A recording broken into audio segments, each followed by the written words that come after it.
Good afternoon, good morning, wherever you're joining us. This is Coping in Color, and we're back with another exciting episode of hearing from people in our community and how they're healing. Today, I'm joined by Andrew, and Andrew Bond is the founder and executive director of Bless, a culturally responsive social enterprise created to advance the concept and importance of Black ownership in all capacities. I feel like just that says a lot. So, Yes. welcome, Andrew. Welcome. Yes. Grand Um, Rising, greetings and blessings, and good morning and good afternoon to everybody. Thank you for being with us this morning. Well, Thank it's you. morning for me. Yes. It's afternoon for you. Yes. So, Andrew, can you tell us what got you into creating Bless? And I mean, I see the symbol, I see the t-shirt. Uh, there's a lot going on, and it trails back from the story is a very deep one, but just to give you the level of what I can right now is live with lived experience and life. You learn a lot, and you see a lot in life, and you have to be considerate of the fact of the things you went through and realize that you are blessed no Mm, matter what situation you are to be here in this present moment, in this present time, mhm. you are blessed. And for what blessed stands for, it's part of my other organization, Born Leaders Elite. And blessed is Born Leaders Elite, Sanctified Social Enterprise. Mm. So I'm seeing it as blessed. I'm blessed, but it Yes, is actually a combination yes, of. there's a combination behind it. Oh, love it. So, Andrew, you want to transform how incarcerated individuals of African descent are perceived and understood around the world. Can you tell me about that perspective shift that you want to create? I want to be able to let the world know, not just the city or our country, the world know that us as, for lack of a better term, black people, I like to use Afrocentric, we're not incorrigible. Mm, We're not unable to change or unable to progress or unable to move forward. They have mm, it where they believe that criminality is inherent in us and we can't change and then we're stuck and we're rooted in one way. But for my own self and my own development, personally, I realized living a long road of detriment and to where I am now, change is possible. mhm. Definitely. Yeah. And so our podcast is called Coping in Color, Healing in Color. And I think that really fits into some of the work that you're already doing. Oh, And definitely. Black Mental Health does run workshops on how to heal or support individuals of African descent, that is African, Black, Caribbean, however you want to define yourself. And one of the topics that we spend a lot of time on is incarceration and how that history of it tends to follow us till today. And you noted how the incarceration has been almost made into a biological disposition rather than an environmental issue or a response to the conditions that have been created. What are your thoughts about how incarceration tends to be synonymous even with like Black behavior, Black culture, the criminalization of different cultural Black things, almost being like from school to prison pipeline? Oh, perfect. You went right into the segue of everything I would have mentioned right now. But just to say first of the great philosopher said, emancipate yourself from mental slavery. Mm, So right. Yep. relieving that self, not yourself now, your conscious self now, but that self that you were, you have to make those abilities and transformation possible. And Mm, there's a lot that comes with that. But as a black person or as a black man who's lived in these situations, there's a lot, like you said, it starts from the school to prison pipeline. mm, If I can jump into a quick story, how I can say that resonates with me is I can remember back in grade three, there was a mm, school I went to. It was in the East End, Scarborough, and we were kids that had maybe a little difference, maybe a little hyperactive or a little our attention wasn't, but they want to label you. Oh, Mm-hmm. ADD, ADHD, give you these terms. They want to give you drugs, put you in behavior classes. But you would notice and see how the difference is how they deal with the white children from the black children and why Mm-hmm. they're so quick to diagnose us as that. And I can remember even in that class, even as young as I was about 8 or 9, about turning 9, where the teacher told several of us that you guys are going to grow up to be in the penitentiary. Oh wow. Before I even knew what the penitentiary was, I didn't know what that was. Well, at To grade that three, to that extent, yeah, that's a big that word to to that be. extent. Yeah. So hearing that from kid being a child, these things are being perpetuated on you from that young, and you're already being institutionalized by the structure of the systematic structure that's being implemented on our kids through the school. So Mm. seeing that and hearing that, it's like a curse or a spell was being put on us. And to add to the finish of this story is three that I know, at least three of those kids that were in that class, and mind you, it was a behavior class. There was only about 8 kids in that class. Three that I know did end up in the penitentiary, and they're all black. Mm. Yeah. So the way we are perceived becomes almost a prescription of how the rest of our lives can play out. It's And you touched possible. on, yeah, and you touched on the effects of mental health within that, right? We have an understanding where yes, individuals may need support, but there tends to be an over diagnosis and not enough space given for kids to be kids, to explore, to grow, because just because you're misbehaving today does not mean you're going to end up a criminal or you're going to end up incarcerated. But if you're not given the opportunities or even the empathy that comes with, I understand what you're feeling or you're going through right now, and not pushing it away so that you end up feeling like there's something wrong with you, right? So you're constantly looking for a place to belong.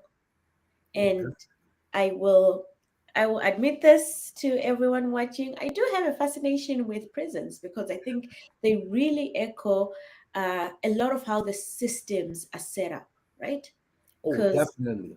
right, look at a university, look at a prison. There's a lot we can draw in If you terms look of at it, the very first institutions that we are in, like we just said, was school.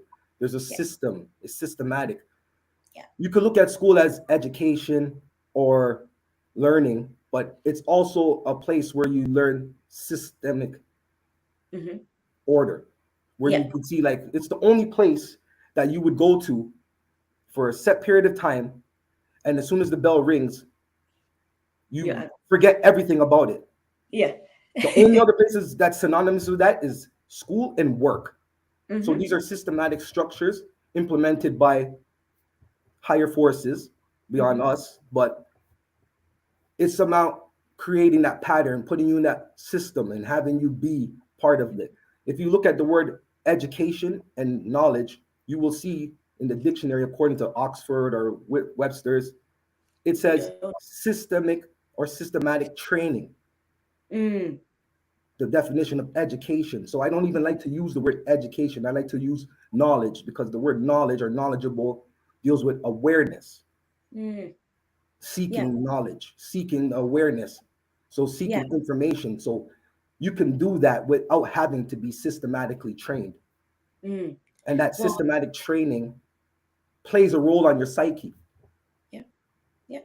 And I think it highlights the Afrocentric uh, way of doing things, that knowledge can be attained from anywhere and everywhere, right? Exactly. It's not just in one place, but also values individual ways of knowing and doing things, right? And in not necessarily saying that's right or wrong, because that's part of that whole system. We tend to classify what's right and what's wrong, and we're teaching that from the beginning. And then that's where we get certain behaviors being criminalized or being seen as deviating, right? But I see a lot of creativity within that rather than the deviation. Well, definitely. Because if you look at this, I'm pretty sure we all heard the term knowledge, wisdom, and understanding, the Hmm. fundamental principles of learning. Hmm. If you look at the word knowledge, obviously, we know wisdom. But when you come to understanding, Mm-hmm. the word understanding is also synonymous with apprehension Yeah. if you look at the word. But they also, apprehension can be used as an understanding or also to apprehend. Mm. So why is that word taken and used in the same context, or not the same context, but like I said, synonymous with that? When it comes to black people, those two words are synonymous, understanding and apprehension, because black Yeah. people who don't understand their rights or don't understand how to speak because we weren't taught these things in school. But how Mm-hmm. could we expect them to teach us that when that's not our system? So when Mm-hmm. you're trying to fix a system that we say is broken, it's not broken. It was designed to be the way it is, and it's playing out the way it is. So us trying to fix that, we're kind of moving backwards by Mm. trying to fix something that's not designed or was made for us in Mm-hmm. a positive light. Mm. Yeah. And so, what's a better approach then? If we're not changing the system, are we then creating our own system? Creating your own system doesn't necessarily mean that it will be a better one or a Mm-hmm. more productive one. It just means that you have, back to the point of what the whole essence of what it is ownership, black ownership. That's the mantra of Bless. And when I say black ownership in all capacities, Mm-hmm. I mean that in all: mentally, physically, spiritually, emotionally, financially, socially, family. Mm-hmm. So having that ground where you're grounded in that and locked in and be like, you know what? I might be going through stuff mentally in my mind, but I know I have to own it. I have to be vulnerable enough to see my faults, but Mm-hmm. strong enough to embrace it and not Mm-hmm. back down from it, and stand up to it and challenge it. Mm. So, Andrew, I'm really seeing where the little cyst comes up, because in a lot of the things that you write and say, they tend to have double meaning, right? Because when I read that, I go into that, um, we need to own our our schools, we need to own all of Yes. this, but you're also talking about having that conscious understanding of ourselves and knowing where we may have faults and the things that we're working on. Like there's a layer to that ownership, right? Yes. It is Definitely. not. And I guess in psychology we would say, we're not giving and saying things are happening to me, we have an active role in the things that are taking place. We're able to actually um, play a role, right? It's not, well, as we would do it as teenagers, well, mom, they did this to me, they're being racist to me, right? And it's like, what's your role? What are you doing? Well, that's happening, right? How are you maintaining some of those structures? How are you not challenging them? Because there's no neutrality when it comes to racism, right? No, definitely. And for me, the first step to make that transformative change Mhm. was my spiritual maturity and Mm. my intuitive knowledge increased. Mhm. When you have knowledge of self, as they say, knowledge of self, or knowledge of who you are, who you become, or who you're meant to be, is important. And it plays a role in an individual's life where they need to know like their value, what's their purpose. And a Mhm. lot of that is not being taught to us in school or even depicted in certain ways in our society from Mm. a culturally perspective. Growing up, I remember living in a household where I had family members that dealt with mental health issues. I have a brother who was diagnosed schizophrenia from when I was very young. I was about 9 or 10 years old when we found this out. But prior to that, we didn't know. Mm. We just thought out. Well, for me, I was a kid, so I didn't really understand it. But for my mother, she looked at it as upon maybe he was just acting out. He was a teenager. My brother's 6 years older than me, so he's just acting out, being rebellious as a teen. Then being our faith based, being apostolic faith, Mhm. you would tend to, or I would say, she would look at it from that aspect as, oh, as the quote unquote duppies taking him, Mm. or spirits are controlling him, or Mhm. it's the devil. You have to pray for him. Yeah. Yes, you do, but you got to also keep in mind in those days we weren't. as knowledgeable as we now. So thank you. Shout out to Black Mental Health Canada, because something like that, an infrastructure like that is needed, because back then we didn't have those understandings. They didn't even have the term mental health that back Mm-hmm. then. It Yep. was not described as that. It was described as many other things. So Mm-hmm.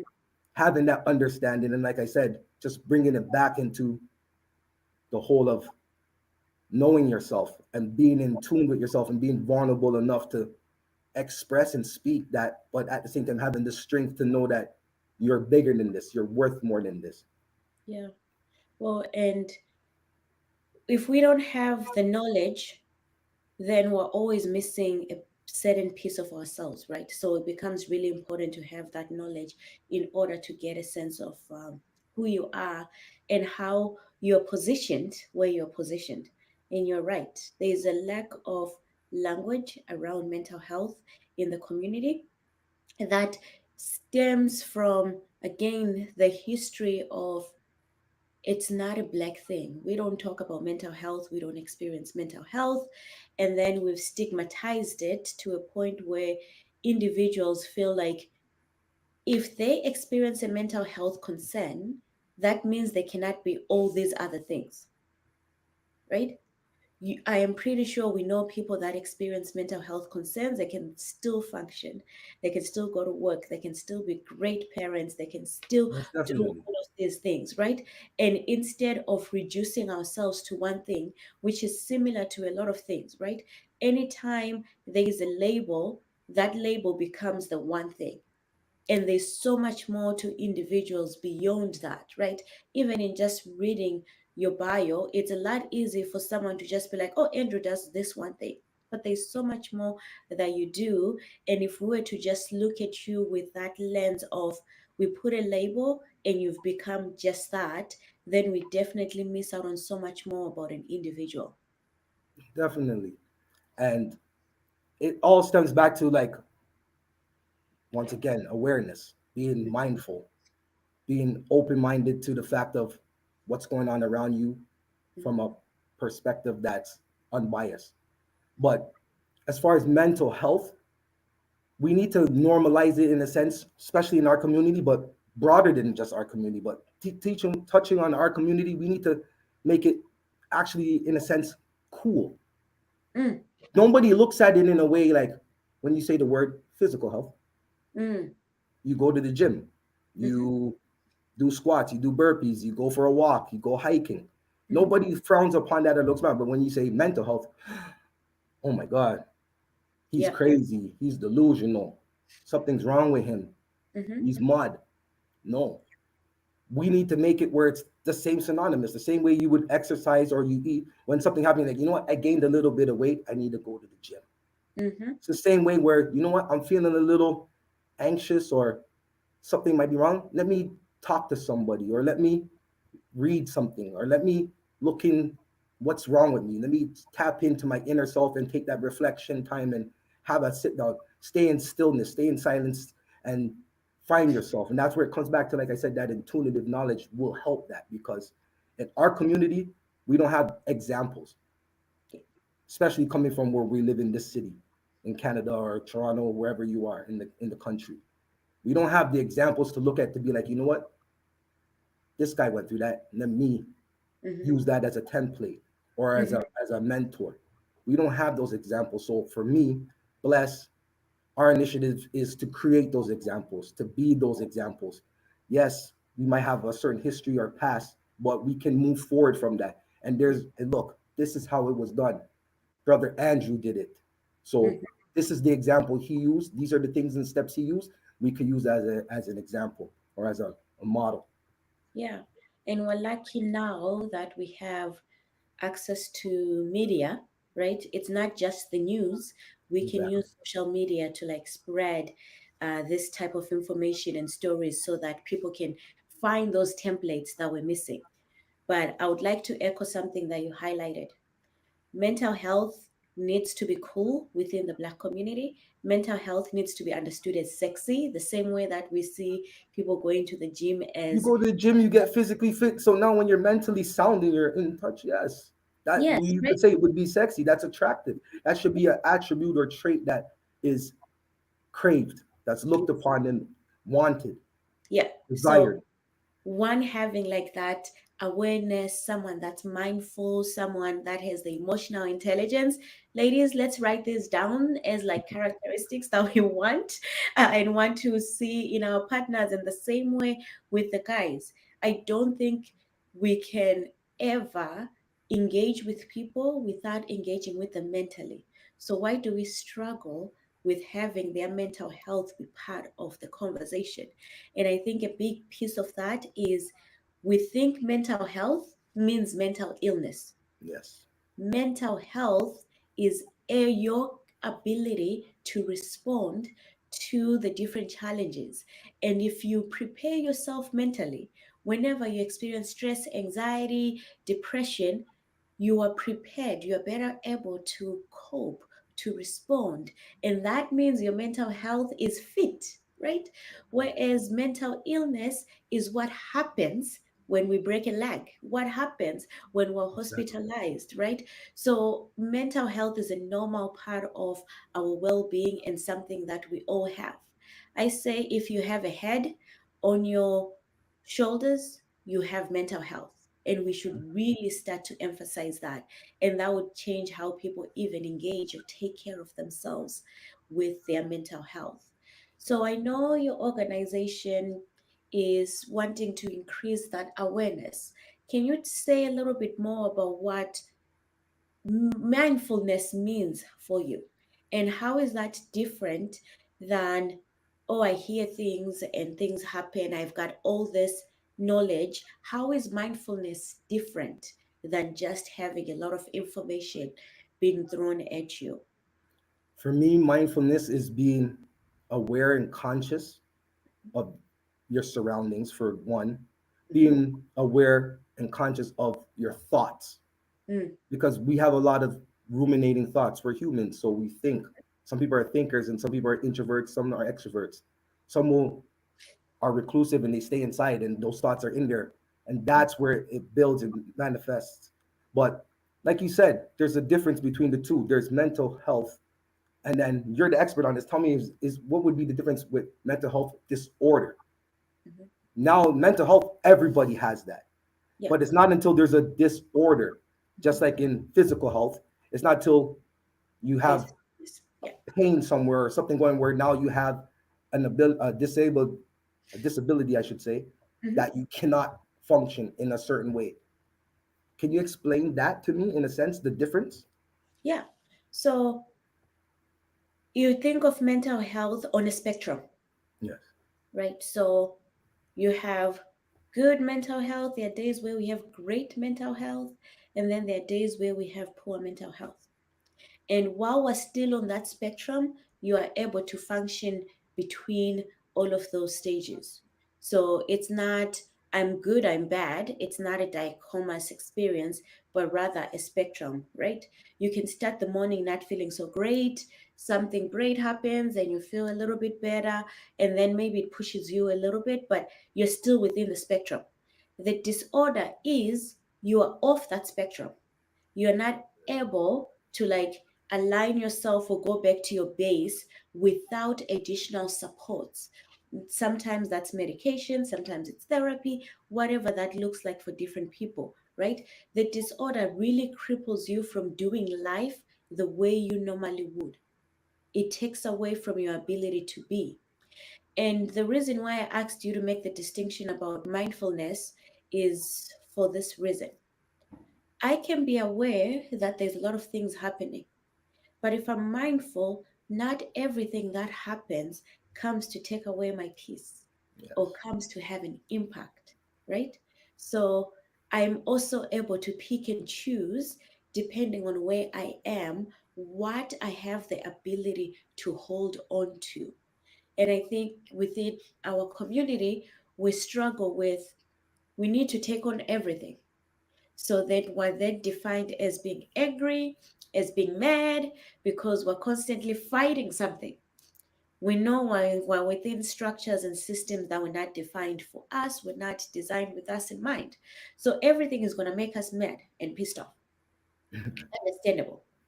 The difference is when you're mindful, is you are able to say, I can see how this system is functioning, and I can understand it also has value with getting a reaction out of me. Because then I become what they expected me to be, Yes. right? And if I fit into that frame that they created, guess what? The system can continue, the system can maintain itself.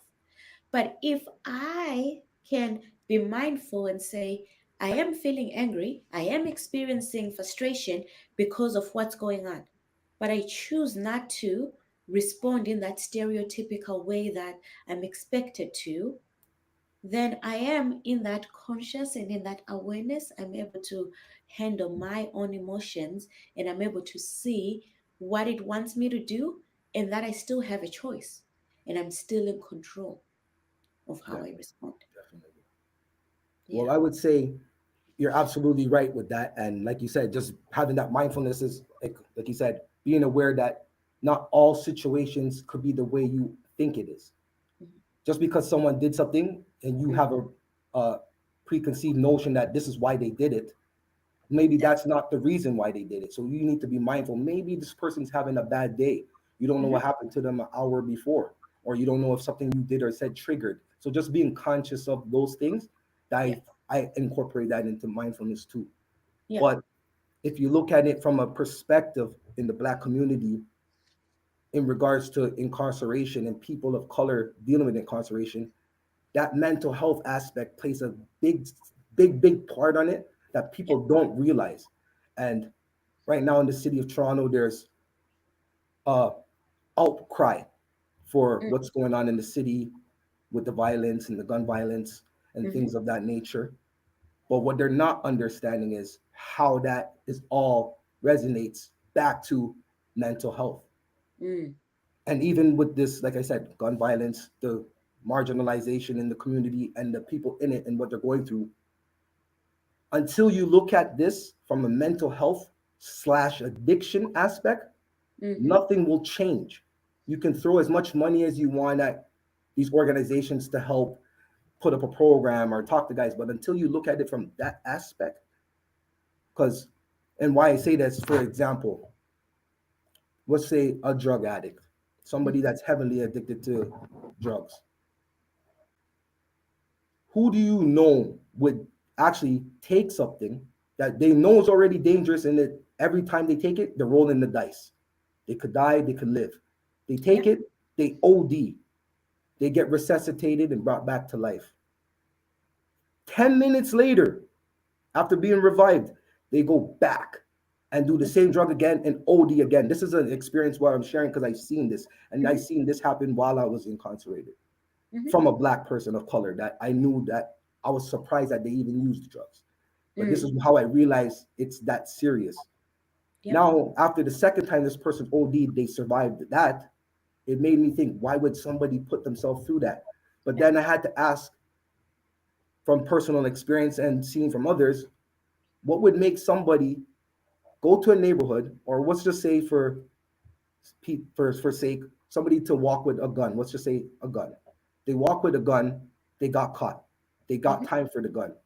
Mhm. Now, as soon as they get out, they go back to that same neighborhood Mhm. with where they know it's dangerous, but they go back with a gun, knowing that the police is on them. They have enemies. They have all the other obstacles that's facing them. Why would they put themselves through that? For money? For friends? For what is it for? To Mhm. me, I think that is an addiction. Why Mm. are you putting yourself at that risk for that? When you're doing these things or you're selling drugs or whatever you're doing, there's dopamines and feelings that you're gaining from these things that people don't understand. The individual themselves don't even understand or comprehend. And they're Yeah. not realizing it. And until they realize, you have to break that cycle. And just like they say in addiction, every day is a challenge. Every day is you're fighting it. It's the same way how it is to escape that life. And mentally, Mhm. that's what I kind of had to do. Take it Mhm. day by day, build my faith up, build my knowledge up of my culture. Not just looking at the aspects of, okay, we were slaves and now we're not slaves. Yes, all shout out and all glory and praise due to Rosa Parks, Harriet Tubman, and those that came before us that went through the struggle. But Mhm. we know that story already. Mm. When are we going to get the story to let them know about when we were kings and queens and Mhm. alphas of the land? When are we going to show that? There's so many things that they can learn. There's Mensa Musa, the richest person in the world. There's so much history and things that we Yep. don't know as colored people Mhm. that would inspire us or push us forward or even keep us in a sound place mentally. Mhm. So those are things that we need to perpetuate and not perpetuate the negativity. The negative. Yep. And I'm hearing there's a lot of trauma that we engage in, but also a lot of trauma porn because we keep talking about the traumatic stories and not talking so much about the positive ones. I really like how you highlighted that certain behaviors, when we look at them with that mental health lens, we get an understanding that maybe it's a disease, it's not an individual, right? And in order for someone to get better, it's not saying there's something wrong with them, but rather showing them how this disease has been playing out in different ways for them, right? So we're just going to take a 1 minute break. And then when we come back, we can start talking about some of those positive stories, including some of the work that Brother Andrew is doing. We'll be right back in a minute.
Welcome back, everyone.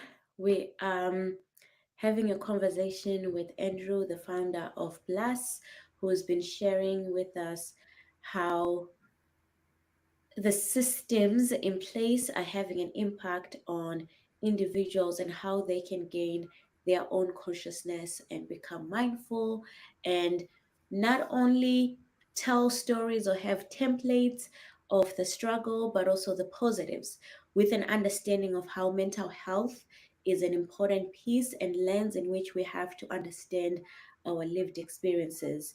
So before the break, Andrew was telling us about how can we start telling the stories of when people of color were kings, queens, and they still are? How can we go back to reclaiming that identity, and how can we situate ourselves, treat ourselves, see ourselves as that, and we can continue to put on our crowns? Definitely, definitely. Well, for me, I think one way how we could do that is you got to be the initiator. Mm, Unity is what we all want. We all say, why can't we be together? Why can't we? So everybody's saying the same answer. Why can't we implement it? mhm, So the first step is everybody's always looking for the handout. There's a saying I heard where there's palms up, palms down. mm, Where when your palms are up, it means you're asking for something. You're mm, looking for something. Give me.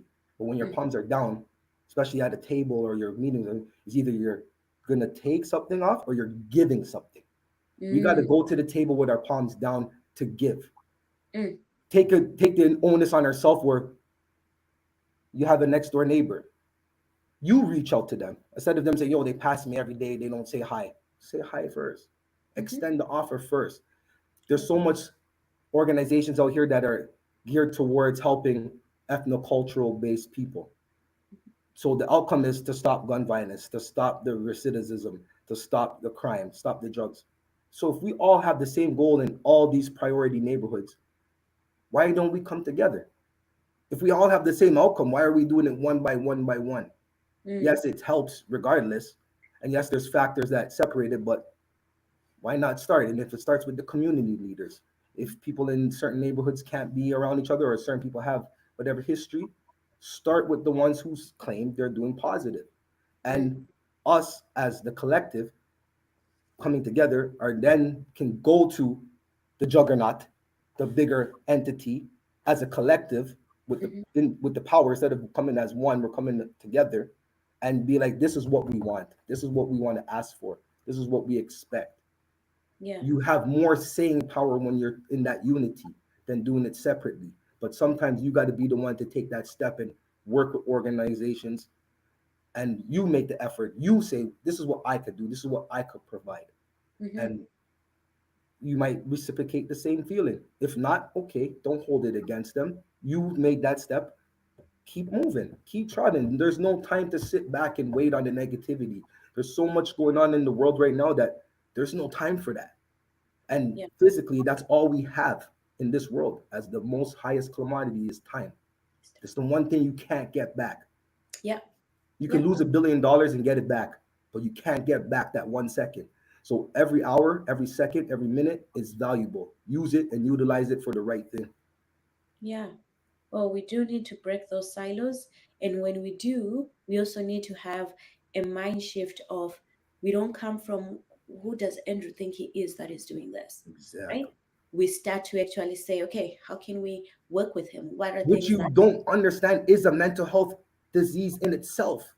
yeah, yeah, that we have and we've had for a very long time of we spend too much time fighting each other rather than coming together, right?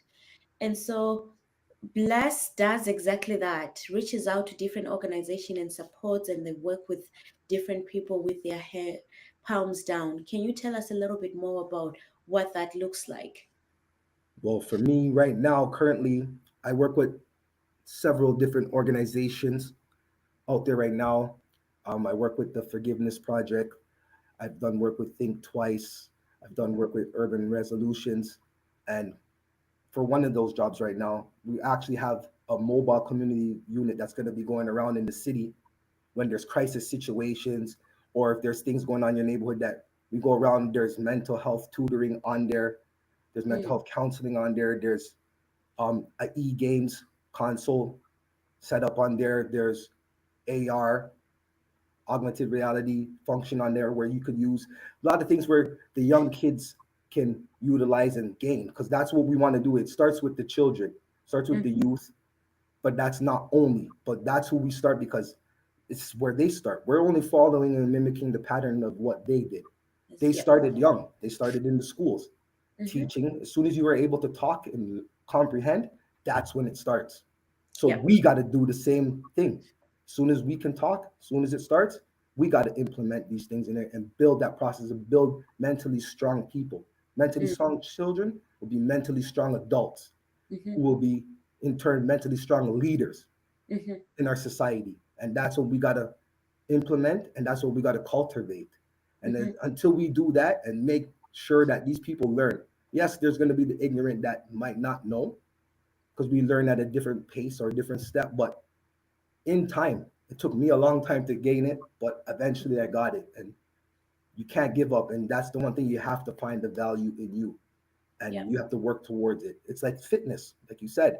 It's not going to come overnight. Oh, I got the idea. It's there. You got to work at it daily. You got to do your push-ups, mental push-ups. You got to do your mental burpees. You got to do your mental sit-ups. You got to do all these things and all these components to get it. You don't just work on chest or back or legs. It's a Yeah. components. It's a complex components that when they combined create mental health. Yes. Well, and I also think of it as plant the seeds. The trees will not grow today, right? But then there's trees that have been standing for 500 Exactly. years, right? The So foundation is strong. the foundation is strong. So we just have to start creating those seeds. And I like your approach of um, providing youth and young people different perspective and different narratives of how things can play out, right? Not the same one over and over again. And I'm not necessarily going to put the blame on just Hollywood, but we tend to It's a see, big part. yeah, right? We tend to see the same stories, and it makes it really challenging for our young people to think of themselves differently if they keep being portrayed in that way. And there's only one way in which they're being portrayed. So I really appreciate that. And also having using different technologies and different things that are available, right? Because that's another piece of that. We are not going to get to where we need to if we're not moving with the times, if we're not using the different tools that are available to us. If we hold on to what was, then we're no longer being here, and our future is not being prepared by us by And doing that. that's a very serious problem within our community because, like we said, the ancestors lived a different way than we did. And they had values and principles which are Mm-hmm, core to us and are fundamental to us. But you still have to expand on that as times change. mm-hmm, Before the wheel was invented, it was wooden. Now it's rubber. yeah. Now there's going to be flying planes in the future. So the innovation has to be within us too. We have to be innovative on our approaches, how we deal with our young kids, how we deal with family structure, how we Mm-hmm, deal with our society and our community as a whole. We have to take a new approach where we can't be separated. mm-hmm. Segregation, we went through these things so many years and we've seen where that led us. Now, what's the new approach? What's our new wave of what we're going to do? Yeah, and innovative even on how we deal with mental health, right? Yes, When we not only normalize it, but also we come up with creative ways that are within us, right? So when we recognize someone in the community that needs the extra support, we come together to support them. So when you look on the outside, you don't see where they might be lacking because we're all supporting that individual to definitely. as And normal as they can. I think a way to help normalize it with young kids is, especially in our culture, through sports. A Mm, lot of kids, they like basketball, they like football, they like soccer, they play these sports. I think it should be mandatory from as young as it starts to all the mhm, way up that it's fitness, right? When you play basketball, you train. You have to do your circuits, you have to go through practice, you have to do this. But I think what should be implemented in there is a mental health piece where you have to see a counselor regularly, mhm, normalize it where oh, this is just part of the game. Oh, you got to go. Did you see your psychologist or did you see your counselor? Yeah, yeah, mhm, I did. Okay, yeah. Oh, you have the same counselor as me. Okay, cool. That yeah, yeah. You got to mhm. make it to that way where it's normal. And if you Yeah. start them off in those things where okay, you've been doing it from in sports, you know that's regular. Now when you go into regular life, you have that quote unquote systemic training because Mhm. that's the education. You have that knowledge through school that this is how these things are done. And you wouldn't look at another guy like, oh, why is he doing this? Oh, Mhm. something's wrong with him. He's having a Mhm. breakdown. He's weak. Mhm. And then they don't have to feel weak or feel scared to cry or feel scared to feel sad or feel scared to not know something. Those Yep. things need to be like, okay, you don't know, you got help to figure it out. Well, figure it out and keep moving forward. But don't let nothing stop you from progressing. Yeah. And the vulnerability that comes with that, Yes. right? As a community, we tend to want to perpetuate the stereotypes of what's strong. Yes, that's a beautiful thing, but we also don't have to be strong in every aspect. It is okay And for us. what defines what's strong? You Yeah. being able to stop and say, you know what, I'm wrong. I apologize. Mm-hmm. That takes strength to admit that, Mm-hmm. depending on who the person is or the circumstance or situation. Yeah. In order for you to cry and admit that you're hurt, we're taught you can't do that, especially as men of all cultures. Yeah. We're taught that. And that is a big problem of why there's wars in the world today. So Mm-hmm. many things in history went by just people's mental health that we didn't know that was a mental health issue maybe Yeah. 1,000 years ago. Things that Mm-hmm. could have been in the Bible or the Quran or anywhere that happened that took place, and you didn't know that was a mental crisis that we Yeah. didn't even know back then. They didn't even know how to define it, but that's what it is. If you were Yeah. able to go back and analyze it, you see. So It's something that needs to be explored, but not just explored. It can't be ignored. It has to be worked upon daily. Hmm. Yeah, well, thank you for that. And I don't want to miss out an opportunity of having Black men talking about Black mental health and not ask what is one thing that you would want other Black men to know about taking care of their mental health. One thing I would want men to know Hmm. is that it's important, it's necessary. Hmm. The same way you have to go to work to get paid and pay your bills, it's the same way you have to make sure this is intact, Hmm. because it starts there. Everything we do in life starts from a thought Hmm. or starts within the mind. Yeah. It's literally where all things, the thoughts, feelings, actions. You have to know the process. And if you have a strong mind mentally, you work out every day mentally, you read, you take time to rest. Even resting and relaxing is part of mental health. Decompressing, just breathing, clearing your mind, and just resetting, Mm. recalibrating yourself.